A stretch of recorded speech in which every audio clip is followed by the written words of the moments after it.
a definite favorite, cheese-based sandwiches just in time for back to school. Let me show you all how to make this delicious, easy, simple sandwich using the new French's creamy dill pickle mustard spread. Today's episode is being sponsored by Amco. Thank you to Amco for being my sponsor for this episode. To start this recipe, we're going to be adding our grated cheese to our food processor. Now use any type of cheese you'd like for this. I like using a mild cheddar or a Monterey Jack. In goes softened butter, and you can use unsalted butter for this. Mayo. I love putting a little bit of mayo in this. It makes it really creamy and delicious. And here's the star of the show, the French's creamy dill pickle mustard spread. We're gonna add in about 2 teaspoons of that. If you like it with a heavier mustard taste, of course you can add more.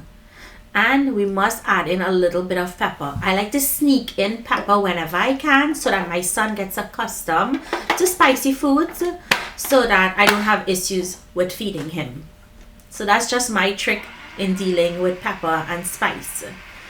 This you're going to process until it's light and airy and creamy and delicious.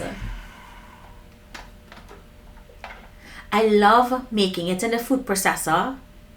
It's like butter when it comes out, and it's like a whipped butter. And all you have to do is put it into your container that you want to store it in. And then you make your sandwiches, and if you have any, you can refrigerate.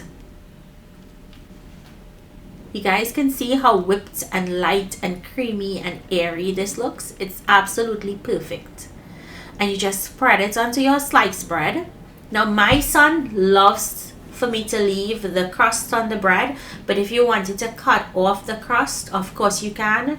If you wanted to add some food color into this, you can. If you could also use some turmeric to give it a really brighter yellow color. Place another bread over. You can butter both sides or put the cheese on both sides, but I only do one since I go in with a thick amount of that spread.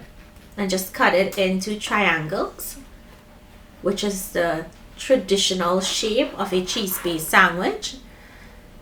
And all you have to do is enjoy. Now you can taste and adjust your spread according to what you like. I didn't put any onions and garlic because if the kids are taking this to school, you don't want this to spoil. So I omitted that part. But all in all, I hope you guys enjoyed today's recipe. Save it for back to school, and I'll see you in my next video. Bye everyone.